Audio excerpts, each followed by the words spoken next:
Hello, good morning mga ka-Highlander. Narito ako sa farm. Ito yung mga bagong hybrid na minamower ko. This is our mower.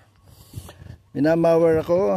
Yan ang mga hybrid, the latest hybrid of coconut. And these are 1 hectare, 143 pieces. So this is the bacon kasi ito mga ka-Highlander. This is one of my, ito anak ng cow ko. The other one, I am looking for another one. There are 5 cows here. Yan, mga rice field. Tapos hindi na ako nag-rice field ko lander kasi ito na nga, binigyan tayong hybrid coconut. So pagyamanin na lang natin ito.